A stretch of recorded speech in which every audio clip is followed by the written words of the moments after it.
MOBEER, sitting out here in the tiki bar today on a beautiful 70-plus degree day. No sun, that's okay. I'm here to talk about something that's kind of been bothering me for a little while, and I got myself some Bud Light here, and I'm gonna crack one open here because I'm a little bit concerned about the Anheuser Busch company. And so, the reason that I'm concerned is because this same company that has brought us years of joy in advertising and drawn us in to drink their beer is the same company right now that is making absolutely no sense to me. This is the same company that brought us Spuds McKenzie, that brought us the Budweiser Frogs, that brought us the Sensitive Horses, that were there after 9/11 for us, that brought us the Bud Bowl, that brought us so much. First, MOBEER, Bud Light. Not my typical go-to beer. I'm not a beer snob. I think that most of my viewers know that.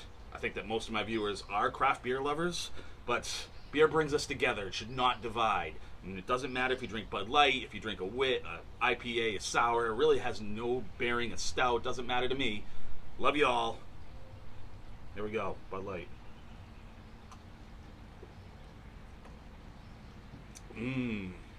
So here's what's on my mind. Budweiser, the company, again, brought us all those amazing commercials in the past.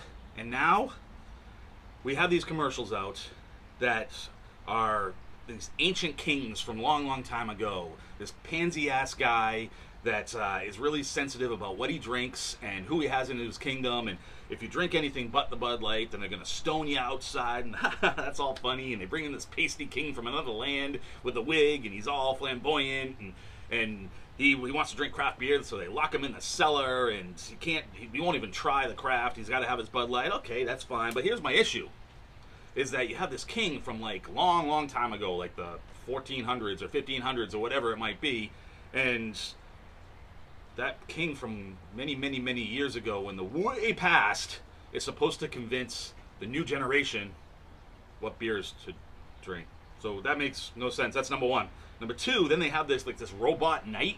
Like the knight talks like he's from the future, but he's a medieval knight, and he's saying, "Send ingredients via arrow over to the other kingdom and put it on our bot." What the hell are you talking about? I can't even figure out what these commercials are supposed to be about. And they all yell, "Dilly dilly!" Dilly dilly is from a record in the 1950s. It's from a song. At least they went from 1452 to 1952. But it still makes absolutely no sense. We're still way in the past. We're still drinking beer because it was the only option back then. So I still don't get what the whole objective of it is. So at least they killed the knight, and you watch the poor king from yesterday, and he's patting the knight's head, and he's all upset. Poor king, he lost his futuristic knight. I don't get. So now we're gonna move on to the next issue with what Anheuser Busch is doing right now, and now they're going to go after like the Millers and the Coors and all those guys because they're putting corn in their beer. You're putting rice in your beer.